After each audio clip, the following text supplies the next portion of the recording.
We are now back in here in Mvu room for our plenary, and this plenary is going to be chaired by Dee Woods. Dee is currently represents La Via Campesina as the Western Europe focal point on the Coordination Committee of the Civil Society and Indigenous Peoples Mechanisms for Relations with the United Nations Committee on World Food Security.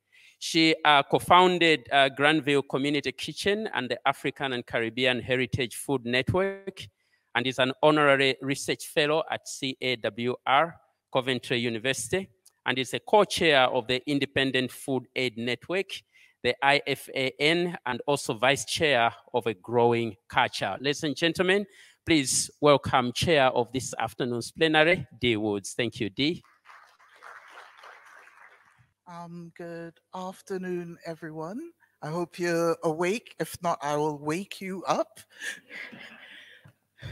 I'm truly grateful and honored to be here in Malawi, in Africa, the motherland, and at this conference. And I'm hoping that technology, that we have a really good discussion this afternoon. I'm not an academic. I'm just an ordinary person who's used my lived experience and lived experience of other people in sort of grassroots communities to make change in the wholes of power. So before we actually get into things and before I invite the rest of the panel on, I'd like to do what we do in La Via Campesina. And I don't know if anyone's ever been to La Via Campesina gathering. Nope. All right. So we do something called a mystica. And it's basically sharing our spiritual traditions. So I am an Ianifa, which means mother of wisdom and secrets in the traditional Yoruba spiritual tradition. So I'm going to pour some libations. So I don't think anyone's coming in, no wires, so I won't get shocked or anyone else will get shocked. I call on the ancestors of this land. I call on all our ancestors. I call on the ancestors who have fought for our liberation. We are standing on the shoulders of greats, and we thank you. And I ask our ancestors to be present here in this conference, to guide our discussions, to help us build those bridges across disciplines, across borders, across social movements, across communities, across all barriers, so that we can achieve what we have set out to do, which is to build just and equitable food systems.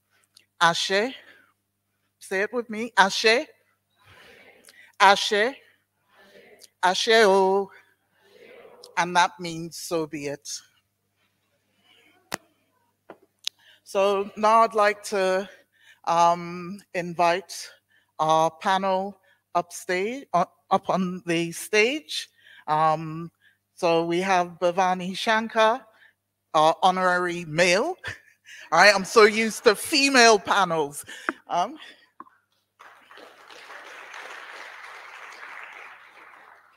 We have Lizzie Shumba, our homegirl.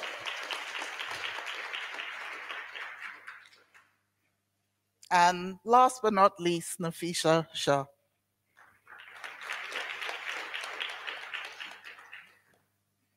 So I'm going to kick things off as soon as I find my notes. We've heard in the last couple of days about all the issues we have within our food systems. So I don't necessarily want to go into those again, but we don't bring all the issues to the forefront. And as a farmer, as someone working in a farmers union, as someone who's come from a family of farmers, it has been really important for me to uplift the voices and experiences of farmers as well. And our farmers globally, especially our small scale family farmers, are having a hard time. Okay. Oh, I forgot someone.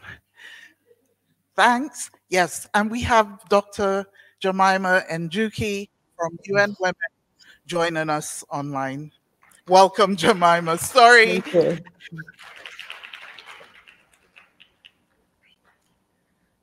So as I was saying, our farmers are struggling globally. Our farmers are the ones who are going hungry. We produce food that people eat, and we're the ones who are going hungry. We have migrant workers in our food systems who are living in slave-like conditions. We have children in certain supply chains who are enslaved. We have women and girls who experience gender-based and sexual violence, which impacts their right to food. And in a world with so much abundance, no one should have to go hungry, but yet they do. And I'm an actionist, and I hope I will make connections here today with people who want to make change and not just talk about it. So for those of you who were here yesterday, the Political Economy Working Group in their learning lab set the tone for this conference in challenging us to examine power, drawing on work of Bernstein and his key questions. Who owns what? Who does what? Who gets what? And what they do with it.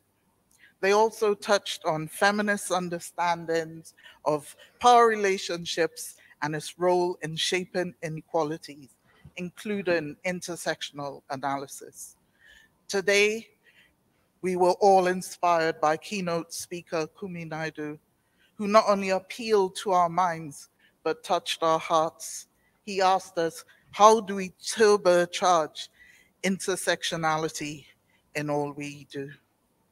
So intersectionality is one of those concepts that is greatly misunderstood or for many difficult to grasp. So what is intersectionality? Or perhaps I should start with what it is not. So it is not about identities or identity politics, nor is it about a hierarchy of oppressions or an oppressions Olympics.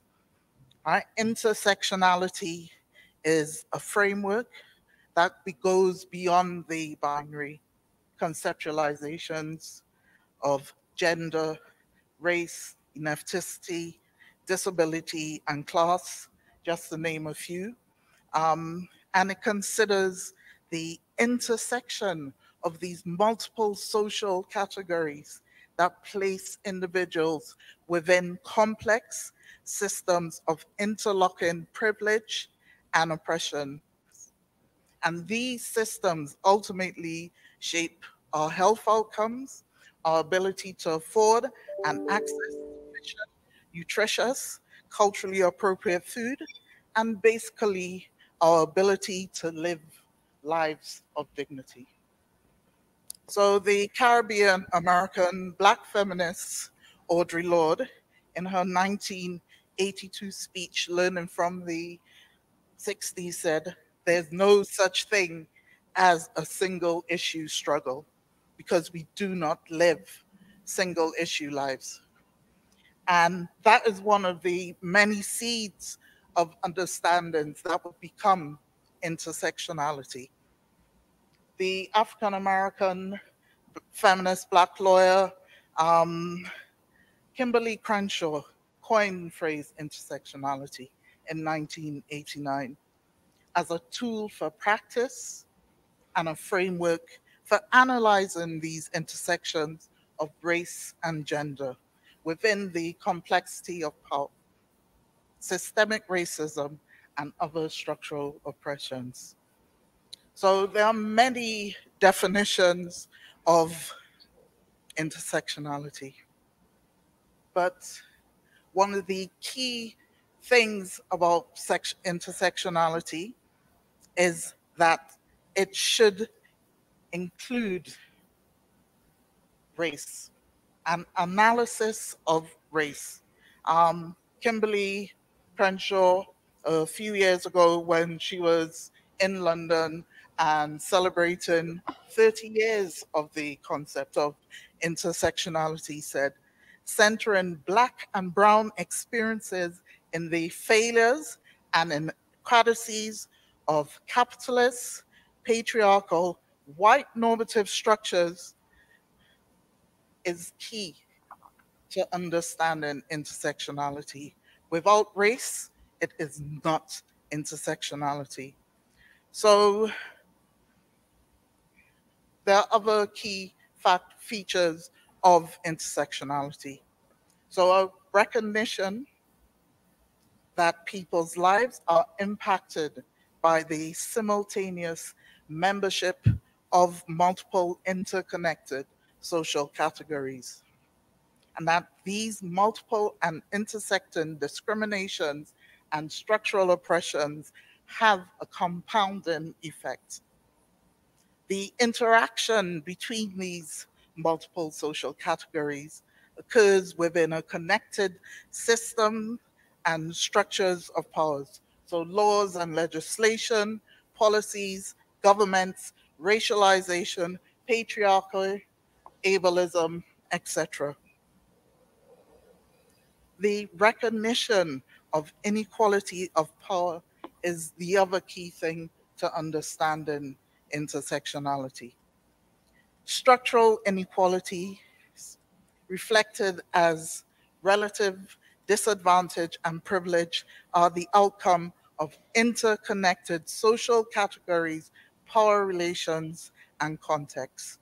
So if I use myself as an example, I am a woman, a person with multiple disabilities, seen and unseen, and my experience has been compounded by being racialized and minoritized, living in a minority world country. I've had to fight for access to healthcare and still continue to do so.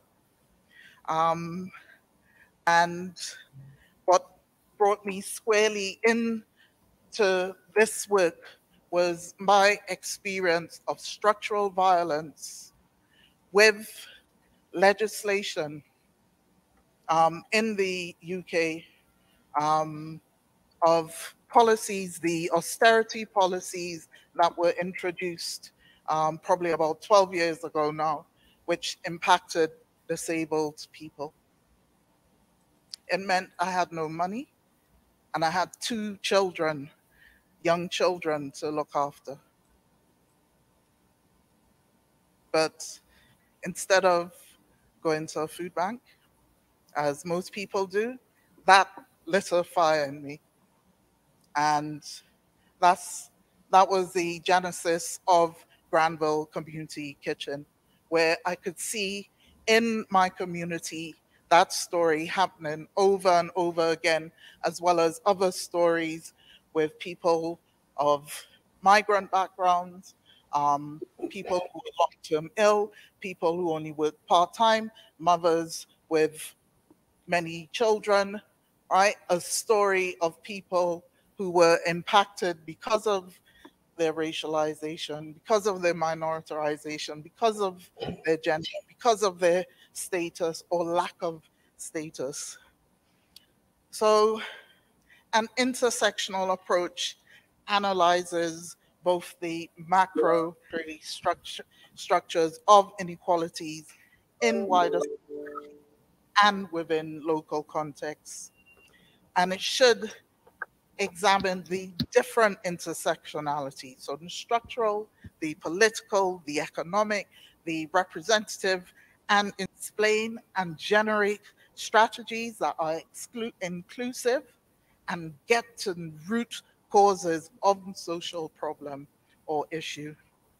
Intersectionality challenges single issue or siloed organizing agendas, policy frameworks, and models by encouraging policy makers, advocates, organizations, NGOs, academics, community leaders, and people with lived experience to look broadly at the root causes of discrimination and inequality. To paraphrase the beginning of Audre Lorde's, I am an inheritor of my learning and poetry.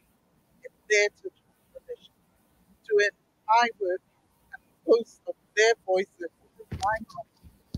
Also, ask each one of you here today, are you doing yours? Are you doing your work? So it's an honor to share this space, this platform with so many people who are doing this. So I will go to Jemima first online, and she could briefly introduce herself, followed by the others and the work you do. Thank you. Thank you very much, Dee. Just checking that you can hear me. We can hear you, Jemima. Thank you so much. So my name is Jemima Dee. I work at UN Women. I am based in the headquarters in New York, and I lead our work on women's economic empowerment around the world. In UN Women, we are addressing structural barriers and rising inequalities using an intersectional approach, because we recognize that in order to achieve the internationally agreed commitments on the Sustainable Development Goals, that we cannot leave anyone behind. So within those goals is an embedded element of leave no one behind. And we know, especially even after COVID and the current crisis that we are facing, that it is really easy to leave those that have been most affected behind if we're not intentional about the way we work. And so we see intersectionality as a framework, as a methodology, as an approach, as a paradigm that we can actually use to address these rising inequalities and ensure that if we do not leave anyone behind. I won't go into some of the things you have mentioned, but we really do recognize that people's lives are shaped by their identities, their relationships, their social factors. And these combine to create intersecting forms of privilege and oppression, depending on a person's context and existing power structures, as you've mentioned, such as patriarchy, ableism, colonialism, imperialism, racism, and others. But it is really important that we remember the transformative potential of intersectionality, which extends beyond merely a focus on the impact of these intersecting identities. I think some of the statements that Crenshaw has made, she has admitted that sometimes she's amazed at how the term and the concept has been both overused and underused. It has, she's described many applications as just multiplying identity categories rather than constituting a structural analysis or a political critique. And I think within research, and especially within food systems, we have seen this happen a lot. That we speak of youth as though they are a homogeneous group that are not affected by other multiple and intersecting forms of discrimination. We speak about women without thinking about, are they indigenous women? Are they widowed women? Are they racially defined women? And what this actually means for them. Are they indigenous women? Do we see different access to resources, productive and otherwise, depending on whether we're speaking about indigenous women or other women? The other thing that we are also concerned about is who's defining these multiple and intersecting forms of discrimination. Where are people's voices? Where are the voices of those that are most affected? And especially when we think about food systems and food as a human right, those that are most affected, are they at the table in terms of defining what needs to be done? We see intersectionality really as a definition of being human, because wherever we are sitting, and you've said this very well, Dee, by describing yourself, that we are affected by these multiple and intersecting forms of discrimination, all of privilege. Within the UN system, one of the things that has happened over the years is we have many international human rights instruments that have treated different forms of discrimination as separate and distinct. Yeah. And so we have, for example, the Convention on the Rights of Persons with Disabilities, the Convention on the Elimination and Discrimination Against Women, the Convention on the Rights of the Child. And so a big challenge for us has been to really bring these together and apply them within the context of the Sustainable Development Goals in an intersectional and comprehensive way. To do this at UN Women, we have thought through a lot and actually have a publication that talks about what are some of the intersectional enablers. And I'll just mention a few, and then if you give me another 2 minutes, talk about the operational framework that we then using to drive some of these enablers. The first enabler is reflexivity, recognizing that we come to the spaces where we are with unconscious biases about people, about what they can do and about what they cannot do. It is why we use some of the language that we use. We talk about empowering women, and whereas we know that women have agency, they have voice, they have autonomy, that all we can do is facilitate and create the conditions for that empowerment. The second enabler is about dignity, choice, and autonomy, that irrespective of class, of race, of social standing, of ability, that people do deserve dignity to make choices about their lives and to have autonomy in those choices. As we do our work recognizing issues of accessibility and universal design, what are we designing? Who are we designing it for? Who is part of that design process? And so issues of participation, issues of engagement, issues of voice then become very, very important for our work.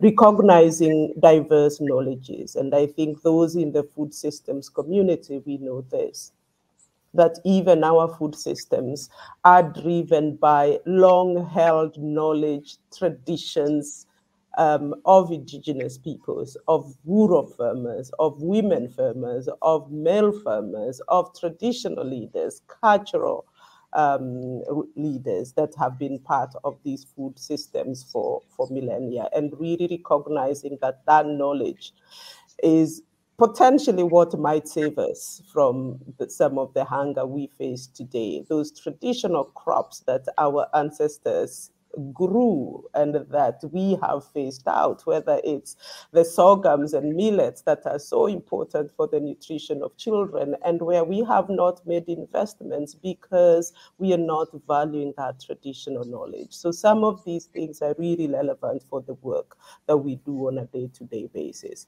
But I also want to talk about relational power, because I think this is important, and I think DU said this very well. Who is doing things? Where are they? Who are they doing it for? Who's engaged? Who's not engaged? Who's being left behind? Making sure that we are constantly asking these questions as we do our work, but also recognizing the issues of time and space, that privilege, advantage, disadvantage, they are fluid. They are influenced by social positioning. And so being careful about our own power as we do the work that we do. But at the end of it, recognizing that we have to be transformative, that our goal is really to uphold human dignity, whether we're talking about the right to food, whether we're talking about the right to health. And so using these enablers, we then have 4 main areas of work that we do: amplifying the agency, the voices, the knowledge, the skills of those that have risks of being left behind, and making sure that they are at the center of things. And so a lot of our work is with women to ensure that they can access the spaces where they need to be to advocate for their rights. The second area is on access to and control over resources and opportunities, whether it is issues of land rights, that those who occupy land, those whose indigenous land that is, should have the opportunity and the right to use and control that land and other resources. The third area is on social norms, attitudes, and really removing a lot of the exclusionary practices and laws that still exist in a lot of our books. Laws about who can do what and cannot do what. Laws about can women own a bank account or not without the permission of their spouses. So a huge mandate for us within this triple mandate that we've got from member states is on changing those normative frameworks to ensure that they do not have exclusionary practices that undermine the dignity of certain members of society. And finally, making sure that the resources are allocated in the where they need to be, and having accountability mechanisms, including through the normal UN systems for accountability by member states, to actually ensure that these laws and practices actually serve everybody. Thank you, Jemima. That was a lot. Really a lot to take in, but on point. And I'll go to Lizzie first, as someone from the grassroots and from farming, to tell us more about your work and how intersectionality fits into your work, or maybe not. Yeah, I'm Liz Shumba, working on a project in the northern part of Malawi. The issue of intersectionality fits very well in the work that we are doing. Actually, first of all, we should understand, what does intersectionality mean? To us, with the work that we are doing, we feel that intersectionality is a multiple form of inequalities, which includes the issues of gender, race, as well as age. So as I've already said that we are implementing a project, we are coming from a background of whereby we're looking at the issues of child malnutrition, and we had to design the project. So for us to design the project, we had to include the issue of inclusion. Who is supposed to be included in the project? Because sometimes you can design a project while you come up with the interventions, but if you exclude some of the people, you tend up to fail. So the issue of inclusion is very important I'm saying inclusion in the sense that there are some groups of people who are vulnerable. They have to be taken into consideration. For example, in the communities we are working with women farmers who are female-headed households, and you find that amongst them, maybe they are also affected or infected by HIV. So for those families or those households to produce or to have a healthy, diversified food, it's challenging. So when we are coming up with interventions, you have to make sure that you consider all those group categories of people. And you also have to think on what design of intervention activities should you also include. Like in our case, when we are targeting the beneficiaries, we make sure that we target the female-headed households, and we also include the youth, and we also include the HIV-infected households. And we help them by distributing different leguminous seeds. We help them in the trainings, how they can produce, and we also help them on how they can process and have the diversified diets. At the meantime, that's what I can say. Thank you, Lizzie. So let's go back to the UN system and speak to Bhavani and tell us about the work you've been doing. And I am particularly excited by the sort of framework that the team has developed, which is rooted in intersectionality. Thank you, Dee. Hello, everyone. My name is Bhavani Shankar. I'm from the University of Sheffield. I'm an economist, and I work in areas at the intersection of agriculture, nutrition, health, and sustainability. Maybe I should talk a little bit about intersectionality in the context of the work that Dee has just referred to. Some work that we've wrapped up in the last month or so, HLP report. HLP, for those who are not aware of what that is the high-level panel of experts for food security and nutrition, which one of the things that this high-level panel of experts does is it produces these reports, which are very comprehensive on specific areas, specific topics, which these reports then subsequently produce a set of recommendations for action from policymakers, civil society, private sector, everyone who's involved in the food system.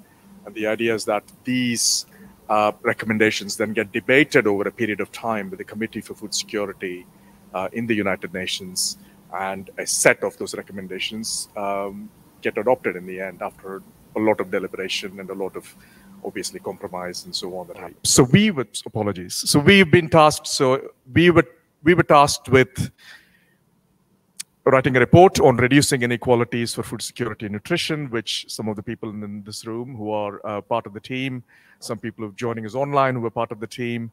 So we spent the last year talking about, learning about inequalities in the food system, writing about it, what the implications for food security and nutrition are, and very much the schematic and conceptual framework that we've been grappling with in that work has intersectionality at its core.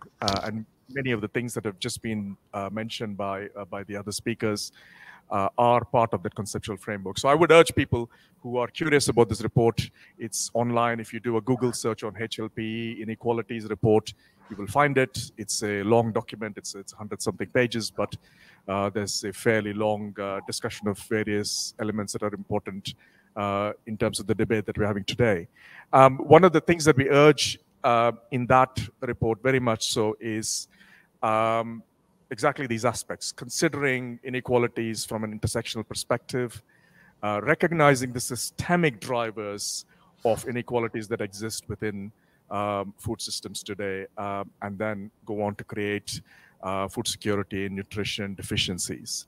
So by systemic aspects, we're talking about colonialism, patriarchy, various economic drivers, globalization, climate change, the various things that are in a very deep-rooted way driving these more surface inequalities that we tend to observe, which manifest themselves in the food system. And our focus there, again, throughout the report, the emphasis has been on tackling those power asymmetries that exist all through the food system, that are in fact created by these much larger forces in a very deep-rooted way, and urging stakeholders within the food system to pay attention to these systemic drivers. So one of the challenges that we faced is actually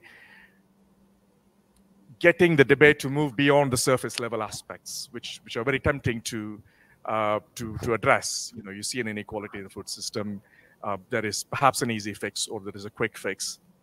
There's something you can do, there's some resource that you can distribute, and hopefully that equalizes things. But that's essentially not getting at the root of the problem. And if intersectionality has to be understood, it has to be understood within the context of those power asymmetries, in the context of the systemic drivers.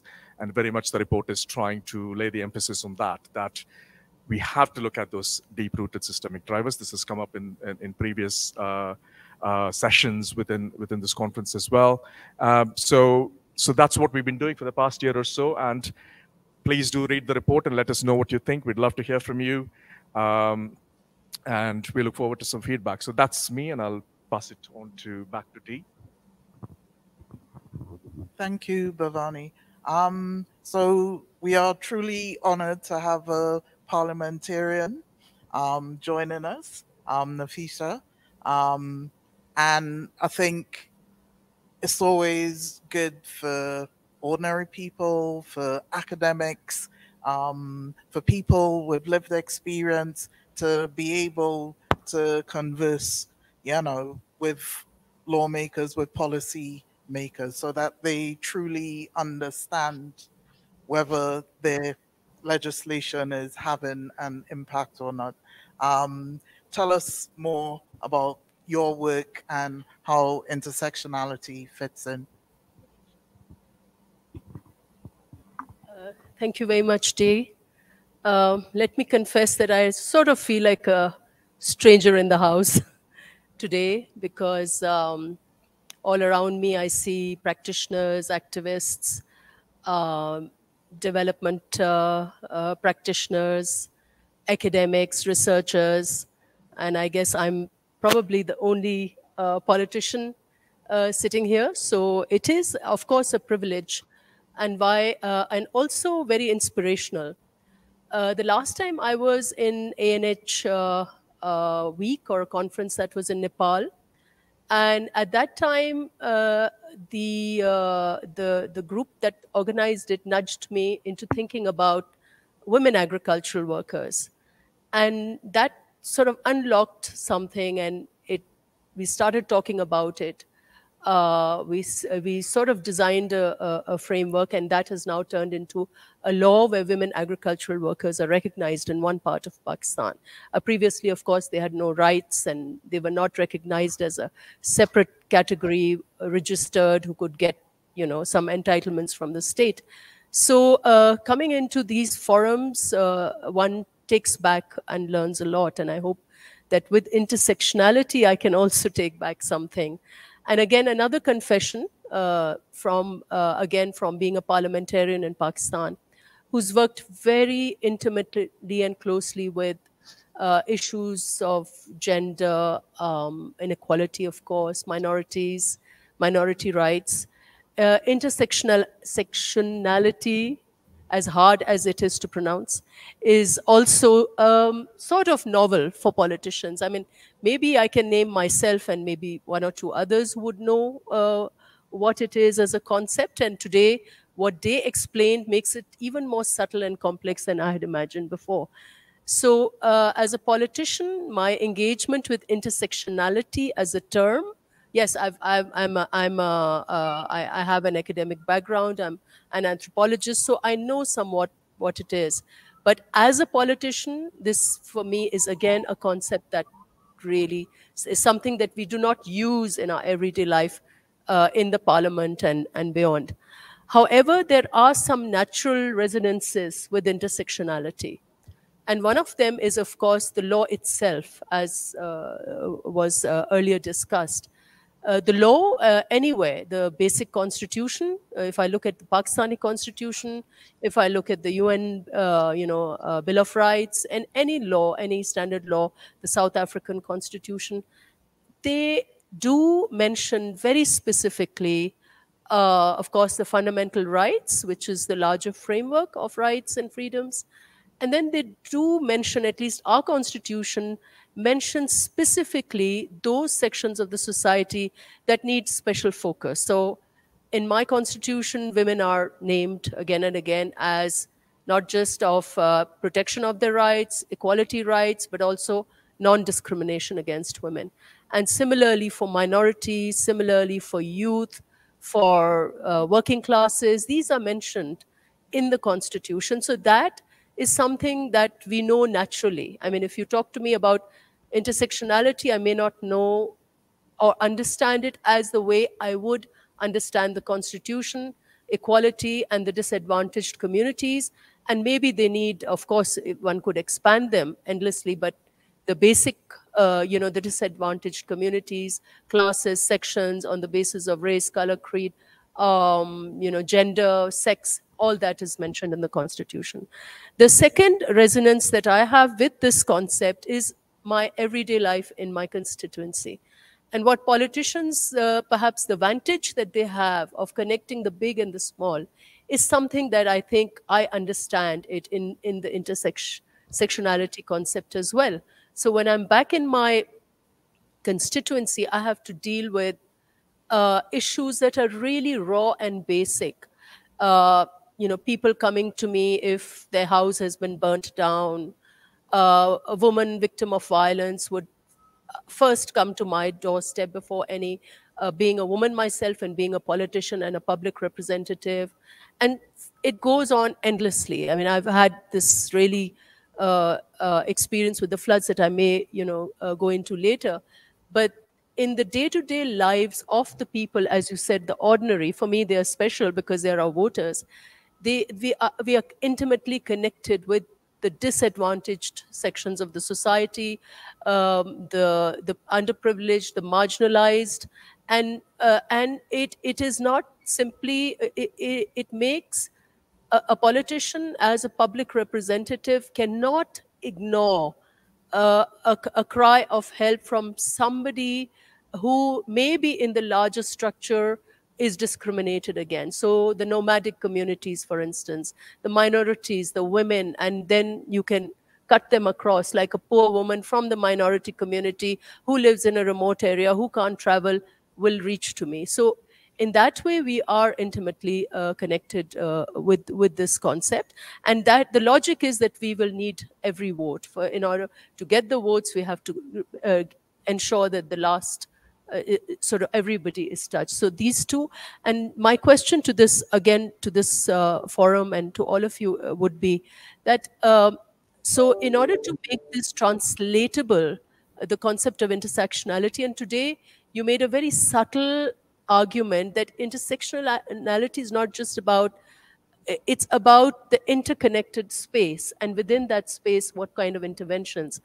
And that is where I am seeking your, or my question to all of you as researchers and activists is, how would you have a legal framework for intersectionality? I mean, it's there, as I said, in some form or the other, but as a concept in itself, in its entirety, is there a legal framework or anything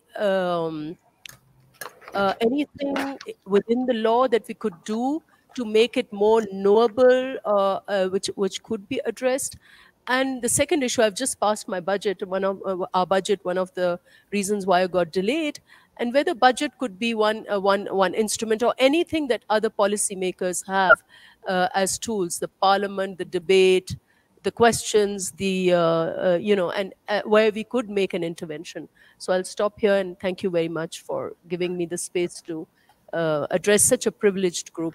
I mean, it's my privilege to address a very important group of people who are, researchers and activists and so on.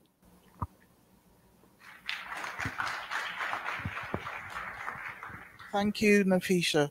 And I really love that question because it makes a really good segue to our other question on what data and evidence do we need. And I think I'll go back to Jemima, in terms of creating legislation or voluntary guidelines.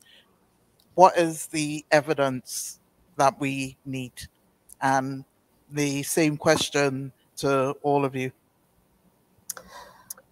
Thank you very much, Dee, and thank you, Nafisa, for that very clear question about how we actually apply this concept more, in a concrete way in terms of laws and policies.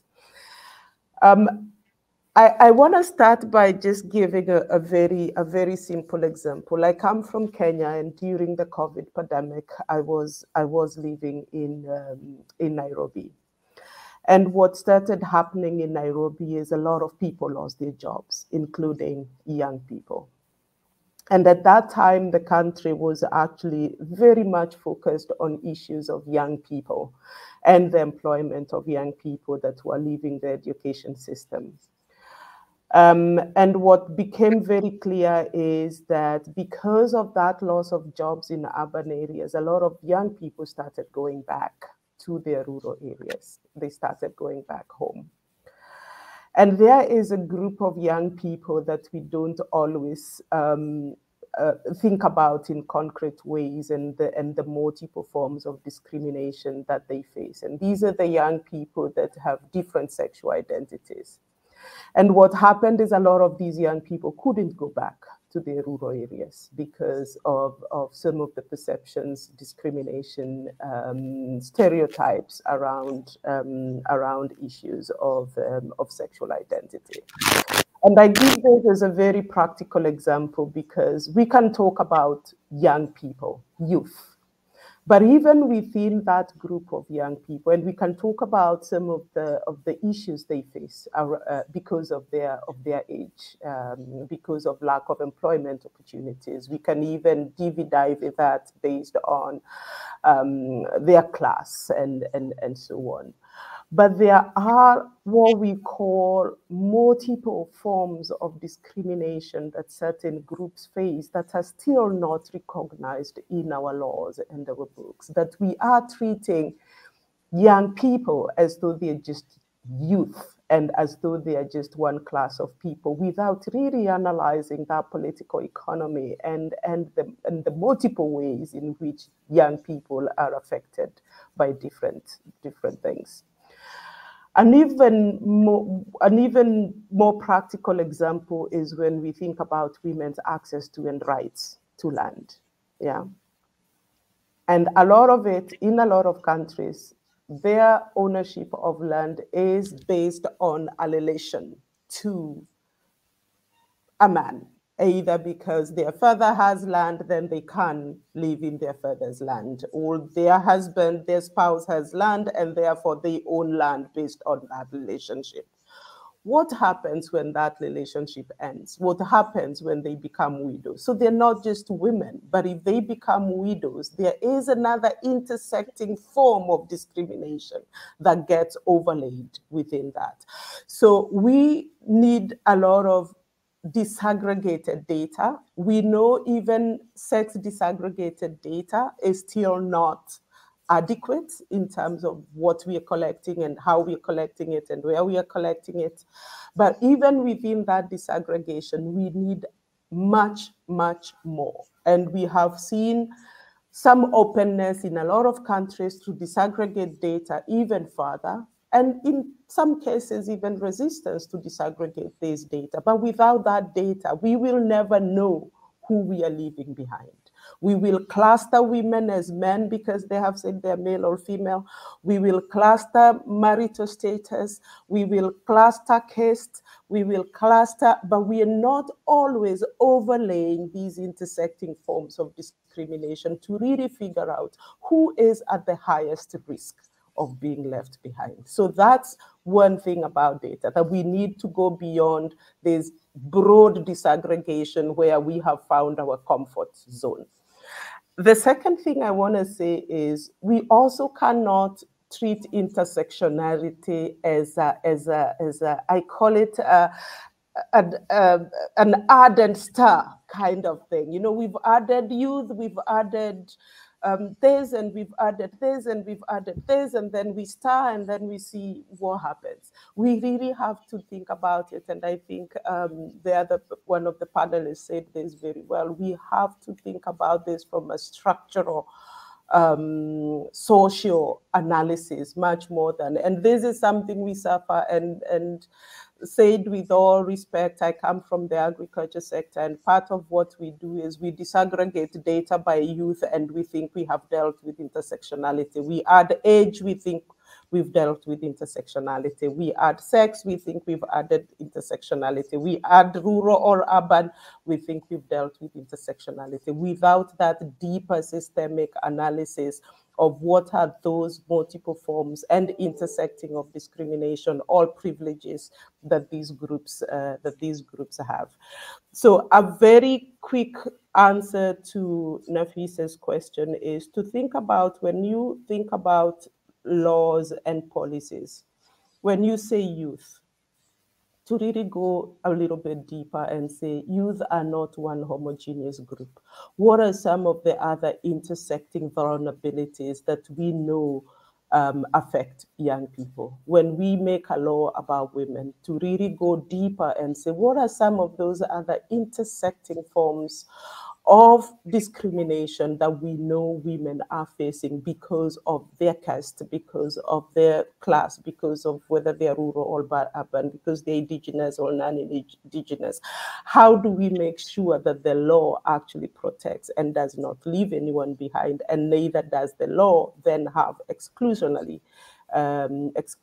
clauses that have potential to leave anyone behind? So it's really having a much deeper intersectional lens when we make these policies and laws, because if we don't, those that are already left behind will be left further behind. But more importantly is to really make laws in a way that brings the voices of everybody to the table. Thank you, Jemima. And I don't know if Lizzie or Bhavani want to take up both Nafisha's question and one I asked on data. And I know you spoke about participation and inclusion. You know, what would you bring to a policy space?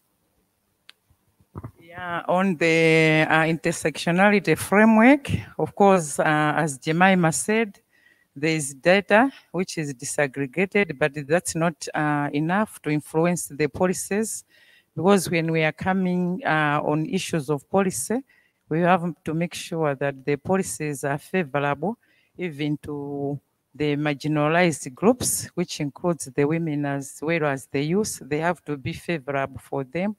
And in terms of the framework, I feel the issue of ways of how we can unlock the invisible power relations, because that's the major issue. There are issues which have to do with the power relations, as Jemima said. There is this issue of decision making, who makes the decisions at household level, who controls, and who has the access to that. So we need to devise ways or methods on how we can unlock these invisible power relations within the society as well as the communities. Thank you. And Bhavani? Thank you. I'd just like to come back to some of the points made by Jemima and then also picked up on by Lizzie, talking about data and evidence and what do we need on this front for intersectionality. I realize that this conference and in this room, a high proportion of people are people dealing with quantitative data. So let me talk a little bit about quantitative data, and then I'll come to the really important bit a little bit later. In terms of quantitative data that exists to do intersectionality analysis, if you haven't looked at it, I must tell you it's very disappointing. from a researcher's perspective. It's very poor. This is in spite of the massive improvement in data over the last decade, 3 decades, 2-3 decades or so that has happened. Data, we are full of data, but yet we are missing absolutely critical data that we need to do this kind of analysis. Now, if you're going to do intersectionality, multiple aspects of disadvantage, the first thing you need to know is have information on those multiple axes of disadvantage. But of course, we have much better information on certain things because we're used to collecting data on them, and we have almost no information on other things. So things like age, maybe income, maybe sometimes gender is collected routinely in many large-scale data collection efforts, but also on a project-level basis. But if you're thinking about things like disability, if you're thinking about things like sexual orientation, there is absolutely no information which you can actually base your analysis on. So it is very difficult to do analysis that goes beyond the categories that are already available to you if you're using that kind of data as a secondary data researcher. That's essentially, but people do that analysis. And that really amounts to basically looking for the keys where the street lights are. You've lost your keys, you can't find them, you look under where the lights are and the data that's available to you. But the reality is that intersectionality is much more complex than that. It is context dependent. And if you're only really looking at data that you have available to you, that makes things very difficult. And that is a big disadvantage because when we look at the leave no one behind agenda, and I actually wrote down the text that was there in the original 2030 agenda description. It says, as we embark on this great collective journey, we pledge that no one will be left behind. And then it goes on, and we will endeavor to reach the farthest behind first. So we know from a lot of qualitative analysis, from lots of experience, field experience, that the farthest behind are typically the groups that are caught in this intersectional cycles of deprivation. But we don't have adequate information when it comes, for example, to quantitative large-scale data collection efforts that actually underpin a lot of policy.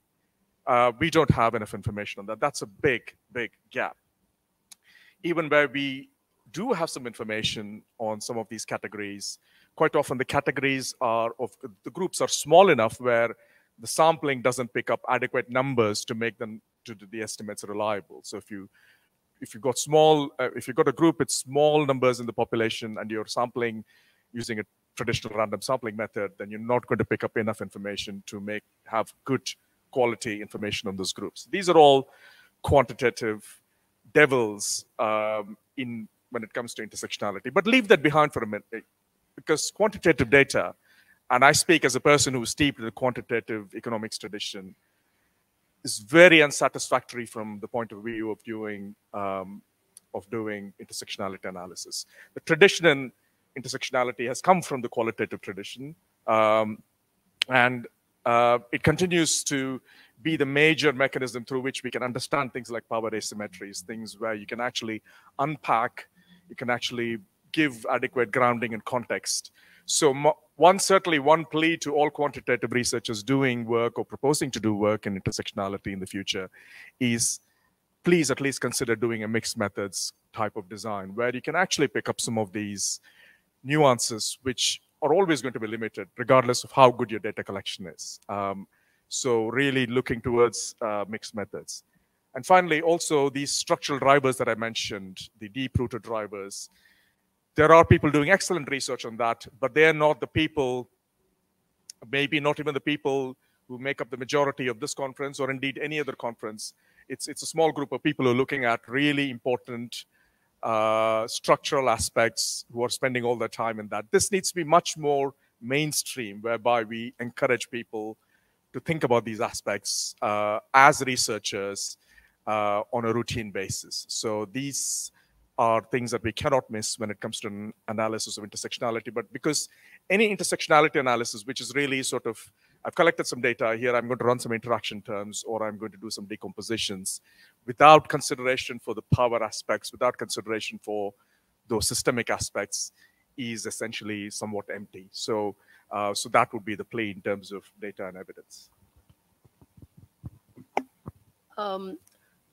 I don't have much to say on data because that's obviously I feel it's your domain. But I'm just reminded, I don't know if this analogy is, when you said the issue of leaving fathers behind, an incident from my constituency came to mind. It's quite recent. It was in the last year's floods. We had a bad accident when a van went into a ditch which was full of water, and around 23 people died, except 1 or 2 males. All were women and children. And I asked the question from the men. I said, how come so many women died and all the men have survived, all the children have died, most of the women have died? And they told me, well, because the women went after the children. And they are the ones who went into the water. They went back into the water looking for the children so they could rescue them. And I'm like, this is something that would never, one would expect that the rescue would be undertaken by men, but in this case it was the other way around, and we lost all the women and children. So just came into mind. I don't know if how relevant it is to our debate, but I thought I'd just share that very painful experience. Just one question on the analysis and data. So, of course, it's context driven, and I would say qualitative analysis is easier, but then qualitative analysis is always partial to the person who's doing the research. But again, which indicators in terms of disadvantaged communities do you pick and which do you leave out? So if you're looking at nutrition, if you're looking at gender, race, ethnicity, class, caste, and you leave out disability, marital status, pregnancy, you leave out age, which ones do you do, which ones do you don't? And I understand when you're analyzing one segment, so you're looking at gender, you can easily look at intersectionality within gender. But if you're looking at a sector, say food or, poverty, how many indicators can you take at one time? It could be endless. And how do you pick and choose? Which ones do you privilege over others? This is some of the questions that I have from the researchers. So would anyone from the room like to take that question? My understanding is that we should live in a society where everyone, even those close behind, can live the life. I would like what the MD said, and that reminds me of what I listened to this day.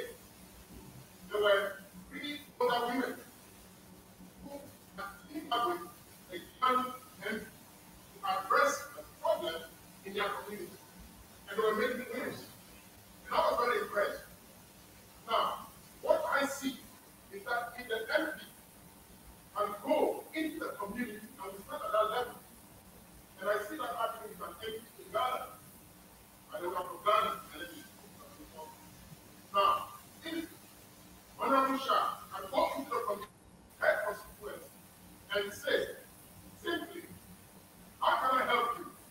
That the marginalized in our community can live the life of people, so that we can work collaboratively with the community leaders to address the issues that prevail in our community. Obvious fact. And then she can then take what outcome of that meeting in Parliament and begin to do the issues that matter. For me, God is stepping in the right direction. And I'm hoping that the data that we're talking about, the professors for the University of Sheffield and all of that, it all boils down to us working at the community level and taking the water to our knee level. Then everybody would come in and help us put the water on our head.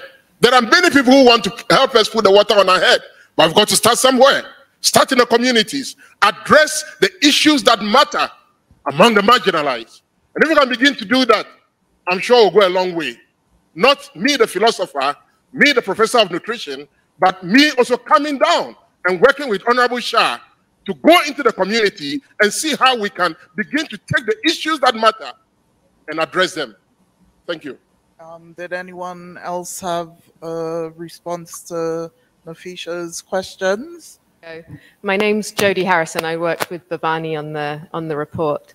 So in the report, we are very aware that inequity is very context specific, right? And so we come up with a set of principles through which we should work, because we can't say that there's a one-size-fits-all approach. And I think one of the principles is to go and work with the communities that we're trying to research. So we couldn't, in this room, decide in rural Pakistan exactly which inequality or inequity issues to work on. But what we could do is, as you are, go and live and work with those communities to understand what would emerge as the most important inequality or inequity issues, and perhaps focus on those in trying to reach the furthest behind first. So I think it's slightly about a slightly different way of engaging when we do research. It doesn't answer the big global data collection issues, but in terms of embedded research, I think it might get us some of the way there. Yeah, just following up on what Jodie said and in response to Nafisa's question. Yes, absolutely. So I think from a researcher's perspective, perhaps what that calls on us to do is to always do some formative work about the important intersectionalities from a local perspective. So in a sense, have intentionality about intersectionality. So set out to do intersectional analysis, make a commitment to it, and when you made the commitment, find out what the most important intersectional elements are in the local setting that you're interested in, which inevitably might mean doing some formative work, doing a small study which goes out and gets a feel for the situation before you start your massive data collection, and you don't want to be in a situation where in the end it's too late and you realize that you missed out on these critical aspects which you really should have picked up on earlier. So I think a little bit of formative work and a bit of forward thinking based upon the local setting goes a long way, which sort of, you mentioned Kimberly Crenshaw, who's obviously a giant in this field. I'm reminded, I again wrote down a quote from her, which basically says the dominant ways of doing analysis, non-intersectional ways, basically limit inquiries to experiences of otherwise privileged members of that group. And so she says, for example, if you're interested, say, in gender and race, or gender and ethnicity, and that's your main intersectionality in a particular place, and your solution maybe is to organize people women into groups. There, what she's saying is that, well, what's going to end up happening there, it'll end up being dominated by one race compared to another race, or one ethnic group compared to other ethnic groups, because you haven't paid attention to that intersectionality there. You've focused on the gender aspect. Or you might organize people into ethnic groups, or into income groups, or into racial groups, or whatever it is. But then you find that it's the men who are dominating the conversations there because you haven't paid attention to the gender bit of it. So that's really the context-dependent key intersectionalities, doing a bit of advanced research before doing your main work, getting a feel for the situation seems to make sense, and moving away from that one-size-fits-all to actually having a bit more grounded aspect to it seems to make sense. I also wanted to add on that one. As my colleague said, that we really need to do an analysis on what inequalities are within that communities. Like for ourselves, I said we are working with farmers. We also did that. And where we are coming from, or where we are working, it's a patriarchal system of marriage, whereby women leave their parents' home and they live with their husband's home. So in that case, men were very dominant in everything, in decision-making. Like for agriculture activities, women and men were both involved in that. But when it comes to decision-making in terms of finances, how they are going to use that, it was becoming a problem. And again, we found out that the parents, the mother-in-laws, were very dominant in their children's house. So we had to devise an approach, which we call it agriculture nutrition discussion groups, and we're convening these people according to the age groups. The elderly women in their own group, the elderly men in their own group, the younger men and the younger women, so that they should discuss some of the issues which were taking place within their households, which were invisible. And when we were separating them, the younger women were able to speak when they are in their own groups. So I wanted to comment on that one. Thank you, Lizzie. And sadly, we're almost out of time. So I'm just going to ask our panelists to give their closing remarks in about 30 seconds each. And then if anyone has questions, find us and we'll try our best to answer. For me, the closing remark is that if we really want to have the sustainable food systems, we really need to come up with policies which can be favorable as well to the underprivileged group.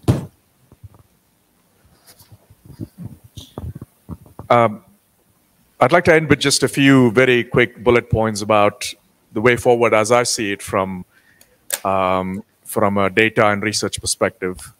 The first is something that I've already mentioned, is intentionality about intersectionality, is really setting out to be intersectional, taking that up as a lens right from the start, and then following it through as we go along.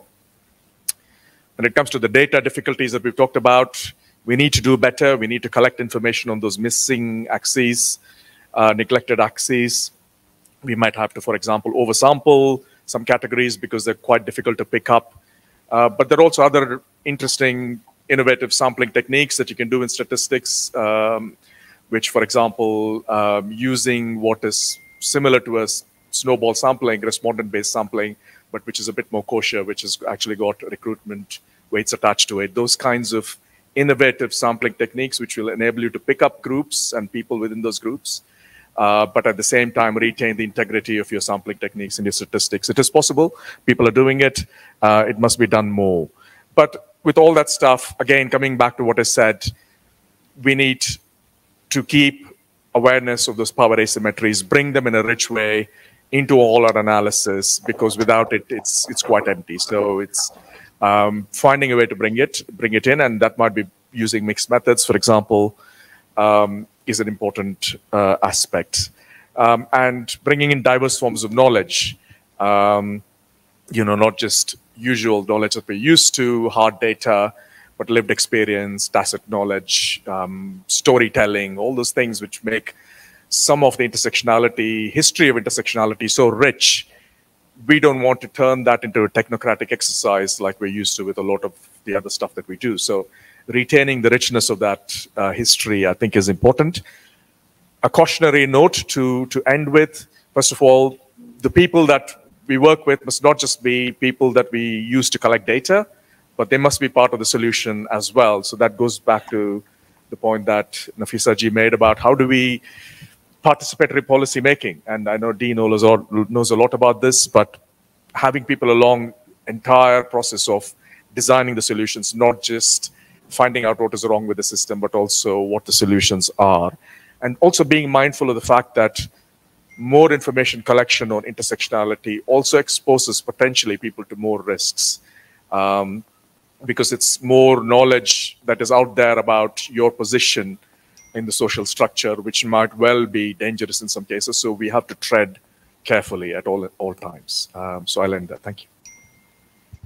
Thank you. I'll just have one sentence for the conclusion. But before that, I wanted to share my experiences of the floods in Pakistan. I don't right now, there isn't time, but I just want to encourage or recommend to this forum to do some research on intersectionality, especially with the delivery, the assistance that came in, how intersectionality played into that. It will make for a fascinating study, I can promise you. Because what happened when the floods came, like people in the rural areas, there are 4 property associations: land, crops, your animals, and your house. I mean, I can't think of another one. there's hardly any cash, and a lot of it is in my own district. All of them collapsed in one go. And obviously, because there was no access, there was no way for the aid agencies with data, but we had to reach out to people. How do you do that? So in that you learn a lot about local prejudices, local politics, likes and dislikes, who gets the food first, who gets it last. I mean, the way I saw it, it was the relatives first, friends later, even with NGOs, associations. So the NGO worker belonged to one community, so you get the tent in that community, you know. So it comes for a very interesting study. One issue which got reversed, like turned upside down or inverted, was that the middle class landowners actually became part of the intersectional group and they could not cry out for food. They could not come out. So they were hidden and they were absolutely devastated. So this is where, you know, sometimes your privileged group also becomes, and that's the fluid nature of intersectionality. So I can support that, you know, in terms of offering my space, my home, and, you know, if anybody wants to do research. Conclusion, the final words, we have to make, if it has to change things, it has to then become a political idea. Just as equality is a very political idea, intersectionality has to become a political idea for us as politicians to take it up in our election manifestos, in our policy. It has to be just translated into something extremely political, which can shake up the status quo.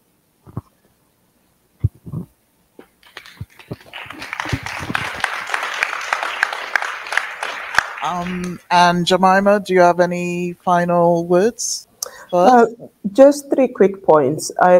One is to say that if we want to achieve these just and transformative food systems, intersectionality must become mainstream. It has to be part of the conversation on transformation. And the second thing I will say is, if we are to address the structural causes of inequality, we have to focus on fixing systems and not people. Fixing systems so that they actually work for all people.